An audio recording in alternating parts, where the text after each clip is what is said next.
श्री दुर्गाय नमः। षष्ठोऽध्याय। धूम्रलोचन वध। मैं सर्वज्ञेश्वर भैरव के अंग में निवास करने वाली परमोत्कृष्ट पद्मावती देवी का चिंतन करता हूँ। वे नागराज के आसन पर बैठी हैं। नागों के फणों में सुशोभित होने वाली मणियों की विशाल माला से उनकी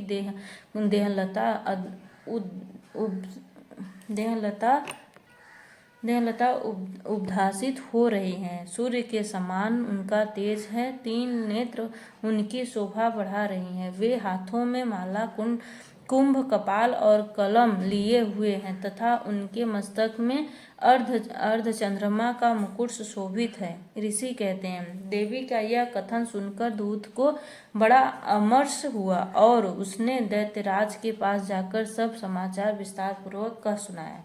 दूत के उस वचन को सुनकर दैत्यराज कुपित हो उठा और दैत्य सेनापति धूम्रलोचन से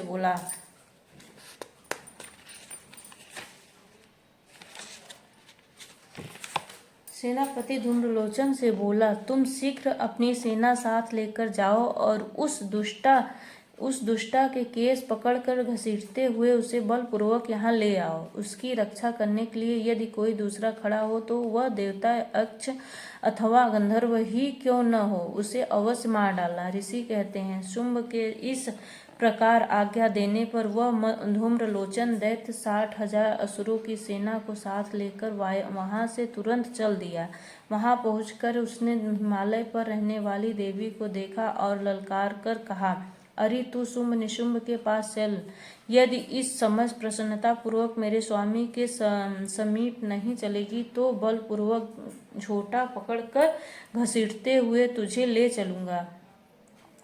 देवी बोली, तुम्हें दैत्यों के राजा ने भेजा है। तुम स्वयं ही बलवान हो, और तुम्हारे साथ विशाल सेना भी है। ऐसी दशा में यदि मुझे बलपूर्वक ले चलोगे तो मैं तुम्हारा क्या कर सकती हूँ।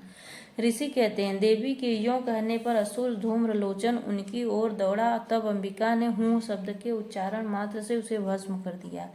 फिर तो क्रोध में भरी हुई दैत्यों की विशाल सेना और अंबिका ने एक दूसरे पर तीखे सहायकों, शक्ति तथा फरसों की वर्षा आरंभ की। इतने में ही देवी का वाहन सिंह क्रोध में भरकर भयंकर गर्जना करके गर्दन के बालों को हिलाता हुआ असुरों की सेना में कूद पड़ा। उसने कुछ दैत्यों की पंजों की मार से तिनकों को अपने जबड़ों से और कितने ही महादैत्यों को पकड़कर ओंठ की दाढ़ों से घायल करके मार डाला। उस सिंह ने अपने नखों से कितनों के पेट फाड़ डाले और थप्पड़ मारकर कितनों के सिर धड़ से अलग कर दिए। कितनों की भुजाएं और मस्तक काट डाले तथा अपनी गर्दन के बाल हिलाते हुए उसने दूसरे दैत्यों के पेट फाड़कर उनका रक्त चूस लिया। अत्यंत क्रोध में भरे हुए देवी के वाहन उस महाबली सिंह ने क्षण भर में ही असुरों की सारी सेना का संहार कर डाला। शुंभ ने जब सुना कि देवी ने धूम्रलोचन असुर को मार डाला है तथा उसके सिंह ने सारी सेना का सफाया कर डाला, तब उस दैत्यराज को बड़ा क्रोध हुआ। उसका ओठ कांपने लगा। उसने चंड और मुंड नामक 2 महादैत्य को आज्ञा दी, हे चंड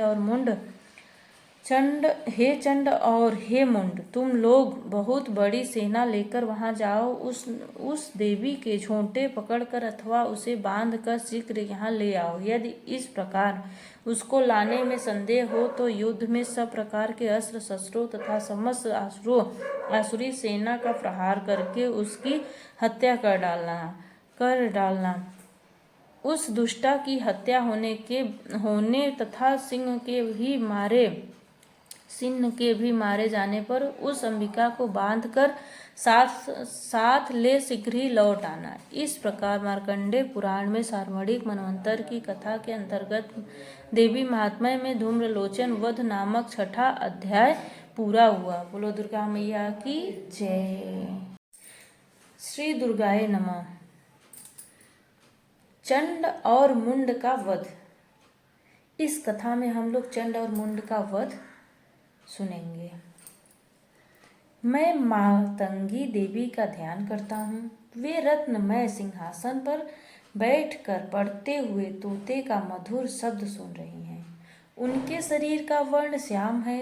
वे अपना एक पैर कमल पर रखे हुए हैं और मस्तक पर अर्ध चंद्र धारण करती हैं तथा कुम्हार पुष्पों की माला धारण किए बीड़ा बजाती हैं।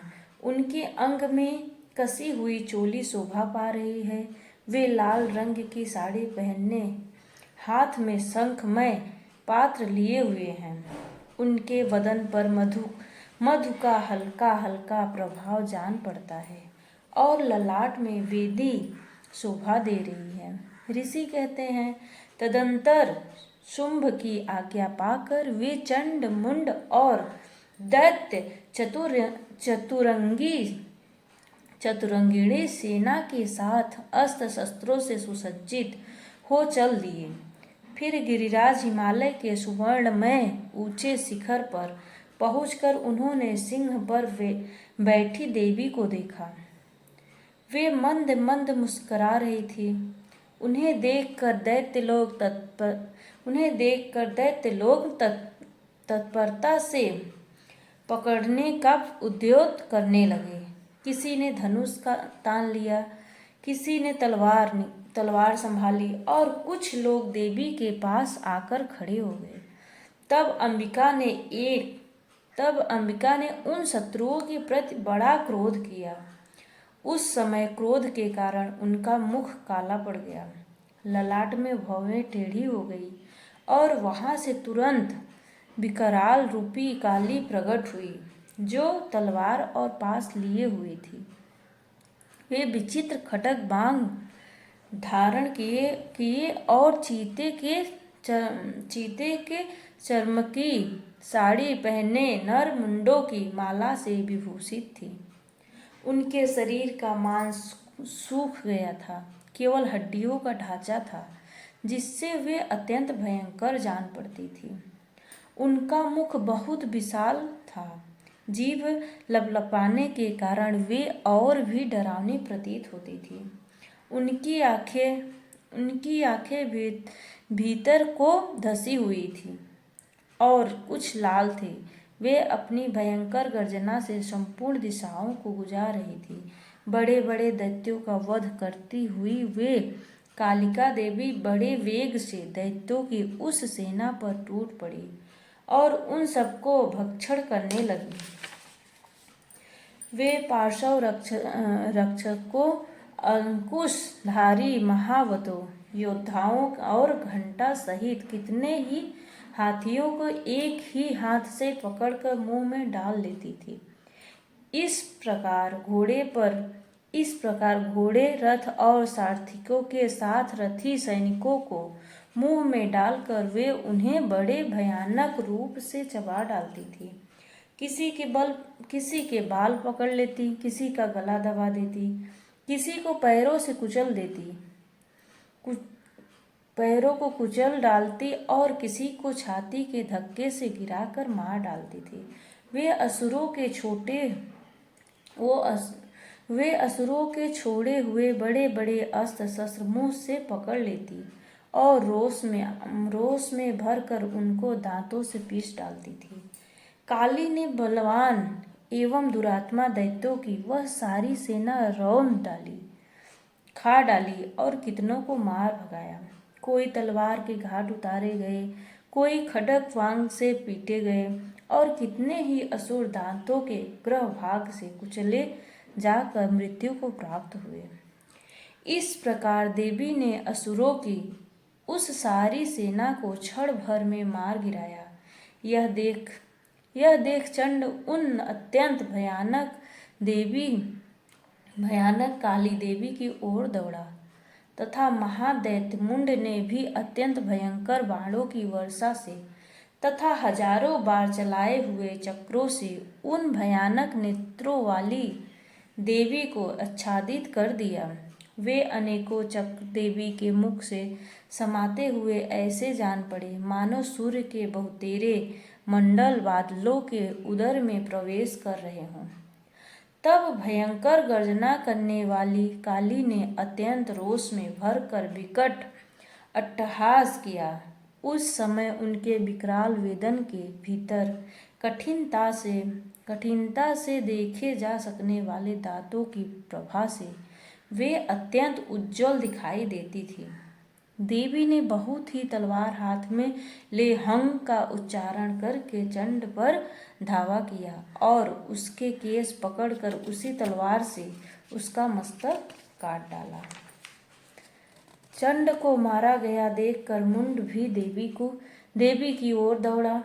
तब देवी ने रोष में भरकर उसे भी तलवार से घायल करके धरती पर सुला दिया।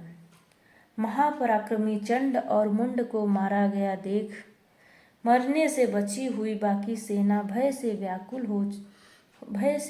हो चारों ओर भाग गई। तदंतर काली ने चंड और मुंड का मस्तक हाथ में ले चंडिका के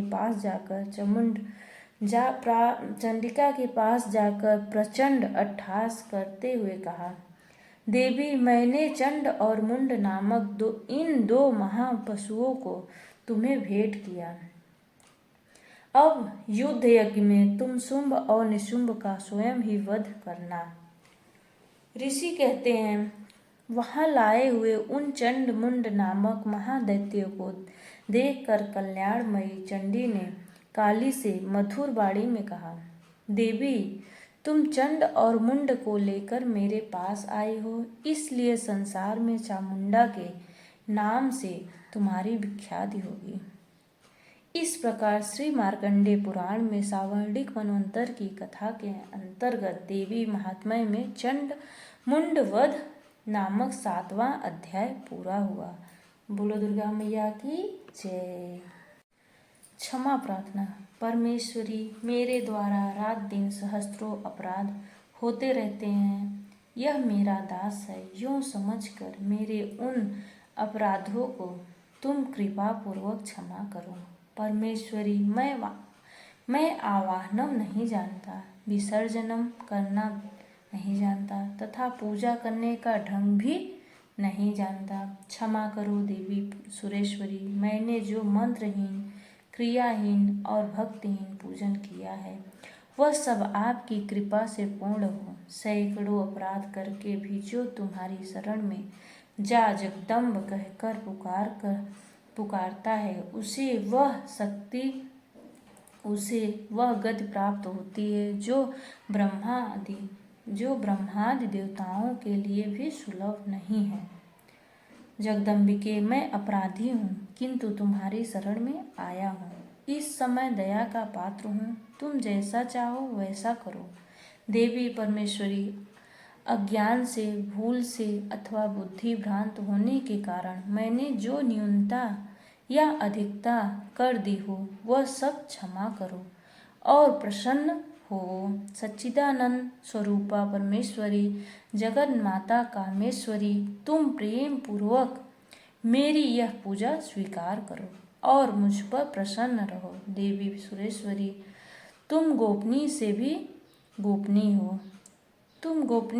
गोपनीय हो, वस्तुओं की रक्षा करने वाली हो।